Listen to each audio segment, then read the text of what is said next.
Mari kita menebak-nebak kemana arah flexing ke depan. Walaupun hari ini masih ramai tentang flexing yang dilakukan oleh ASN yang menggunakan uang milik publik, milik rakyat yang kemudian dipakai untuk bersenang-senang dan seakan-akan itu adalah uang milik mereka sendiri. Tapi ada satu flexing yang perlu saya ingatkan, tampaknya ini juga akan masuk ke sini karena sudah banyak gejala-gejalanya dan sudah jadi pergunjingan hebat di masyarakat, yaitu flexing yang dilakukan oleh para pemuka agama. Ya, ini juga rawan penyelewengan karena banyak sekali masyarakat yang cinta kepada Tuhan dan kemudian memberikan sumbangan. Karena Tuhan selalu hadir pada orang-orang yang sedang menderita, sedang miskin, dan tentu saja ketika memberikan donasi, masyarakat kemudian berpikir bahwa uang ini akan dipakai untuk menolong kaum fakir miskin. Tapi kemudian kita menyaksikan banyak sekali pemuka agama yang tampil menggunakan kendaraan-kendaraan mewah dan fasilitas-fasilitas yang sesungguhnya tidak pantas digunakan oleh seorang pemuka agama yang alih-alih menggunakan untuk kepentingan orang-orang fakir miskin tetapi dipakai untuk kepentingan pribadi. Saya ingin ingatkan apa yang disampaikan oleh seorang evangelis. Dia pernah mengatakan, when you do business with people, you need money. Ya, ketika Anda melakukan bisnis dengan sesama manusia, ya perlunya uang.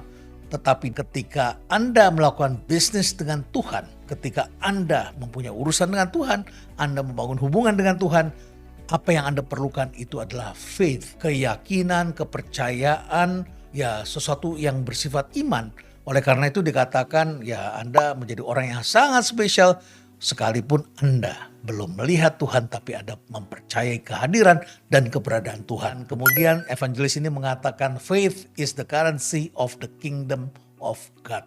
Jadi jalan menuju surga itu memerlukan faith. Kurang lebih seperti itu, tetapi ini tidak mengherankan kemudian diselewengkan oleh banyak orang. Ada banyak sekali kasus-kasus, tidak perlu saya sebutkan satu persatu, tapi Anda bisa lihat di sini. Ada sejumlah pemuka agama yang juga melakukan perbuatan yang tidak pantas. Apa yang mereka lakukan? Mereka menggunakan uang umat, kemudian mereka belikan pesawat untuk jet pribadi. Bahkan ada yang tidak malu-malu mengungkapkan itu kepada umatnya dan akhirnya umat berjuang, berpikir, panitia diciptakan, kemudian orang dijanjikan akan mendapatkan kemakmuran, kesehatan, kekayaan yang lebih besar kalau Anda menyumbang. Jadi seakan-akan untuk mendapatkan satu kesuksesan Anda juga harus menyogok Tuhan. Kurang lebih seperti itu. Sejumlah tokoh agama akhirnya juga ditangkap oleh aparat dan akhirnya dipenjarakan. Dan setelah dipenjarakan kemudian terungkaplah ternyata mereka memiliki rumah mewah, mobil mewah, pokoknya yang serba mewah. Dan mereka menggunakan jet pribadinya bukan hanya untuk berdakwah seperti yang mereka janjikan kepada umatnya, tetapi juga untuk berlibur. Dan ini sangat menyakitkan. Dan setelah itu kemudian sejumlah umat yang mengalami kesulitan akhirnya mengaku bahwa mereka telah menjual mobilnya, menjual rumahnya untuk memberikan donasi dengan harapan mereka juga akan mendapatkan kemakmuran. Tetapi ternyata tidak mendapatkannya. Dan salah satu yang sedang ramai belakangan ini adalah Kenneth and Gloria Copeland. Ken Copeland ini adalah orang yang sekarang sedang ramai diberitakan karena dia minta dibelikan pesawat jet dan kemudian menggunakan pesawat jetnya untuk kepentingan pribadi. Tapi kemudian juga istrinya menjadi pendeta dari mantan Presiden Donald Trump yang kemudian akhirnya memberikan statement-statement politik terkait dengan orang yang didukungnya. Oleh karena itu maka perlu juga diketahui bahwa ada dua bisnis model yang perlu kita kenal. Bisnis model yang pertama adalah mereka menjual massa. Jadi yang penting punya massa yang banyak dan untuk mengikuti ceramah mereka tidak perlu berbayar, tidak perlu memberikan sumbangan-sumbangan. Pokoknya motifnya adalah untuk mengumpulkan massa. Nah, ternyata massa yang besar ini menjadi pengikut dan pengikut yang setia ini kelak akan mereka giring untuk mengikuti suatu pemilihan umum. Jadi ini sudah marak terjadi di beberapa negara termasuk di Amerika Serikat dan mereka melakukan itu untuk mendukung calon pasangan tertentu dan tentu saja di situ ada harganya. Nah, bisnis model yang kedua tidak free of charge. Ini adalah terkait dengan teologi kemakmuran. Jadi mereka bicara terus tentang bagaimana menjadi kaya dan sebagainya. Dan kemudian setelah itu, untuk itu Anda harus menyumbang. Dan uang sumbangannya itu akan mereka gunakan untuk kepentingan pribadi. Nah, sekarang pertanyaannya adalah seperti apa ciri-ciri bagaimana kalau kita ingin mengenali flexing yang dilakukan oleh para pemuka agama ini. Yang pertama adalah mereka menjanjikan akan mendapat balasan yang berlipat kalau mereka menyumbang kepada organisasi yang mereka bangun. Yang kedua, mereka menggunakan pendekatan emosi sehingga terenyuh. Dan biasanya yang terenyuh itu adalah orang-orang yang sedang kesusahan. Dan harap Anda maklum, orang-orang yang sedang kesusahan secara psikologis memang cenderung emosional. Dan setelah itu uang mereka pun juga mengalir. Yang ketiga, mereka gunakan uangnya untuk kepentingan pribadi, bukan untuk kaum fakir miskin. Yang keempat, mereka konsumsinya sangat duniawi. Jadi bukan untuk mengikuti apa yang mereka sampaikan di podium. Apa yang mereka sampaikan di podium ternyata berbeda dengan apa yang mereka lakukan dalam kehidupan sehari-hari. Yang kelima, ceramahnya menggebu-gebu seperti motivator. Ini berbeda sekali dengan seorang pemuka agama yang menyampaikan untuk kesejukan, tapi mereka tak ubahnya seperti motivator. Kemudian yang keenam, mereka memiliki massa yang masif dan memposisikan dirinya sebagai seorang artis.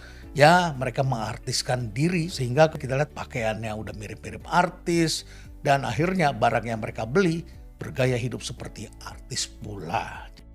Kemudian yang ketujuh, ada tarif untuk melakukan pelayanan. Jadi mereka kalau kita libatkan dalam hal apapun ya tentu ada tarifnya. Kalau tidak ya tidak datang mereka.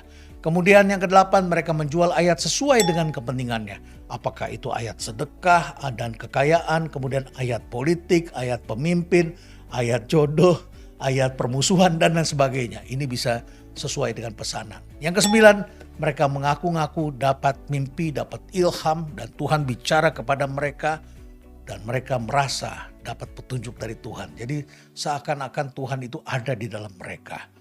Dan yang terakhir, berbeda antara perbuatan dengan percakapan. Jadi Anda tinggal timbang-timbang sendiri, saya tidak maksud kepada siapapun, mohon maaf kalau ini menyentuh pada beberapa orang, tapi inilah yang dipelajari dan berlaku umum di mana-mana yang tentu saja perlu kita ingatkan. Saya ingin mengutip apa yang disampaikan oleh orang yang sangat saya kagumi dan saya beberapa kali rapat dengan beliau sebelum beliau kemudian menghadap Tuhan, yaitu Buya Syafi'i Ma'arif. Ketika beliau mendirikan Ma'arif Institute, beliau sendiri mengatakan, saya malu sebetulnya menggunakan nama saya.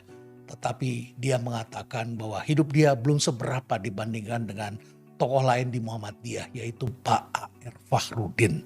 Dia mencontoh kehidupan A.R. Fakhrudin dan dia juga hidupnya sangat sederhana.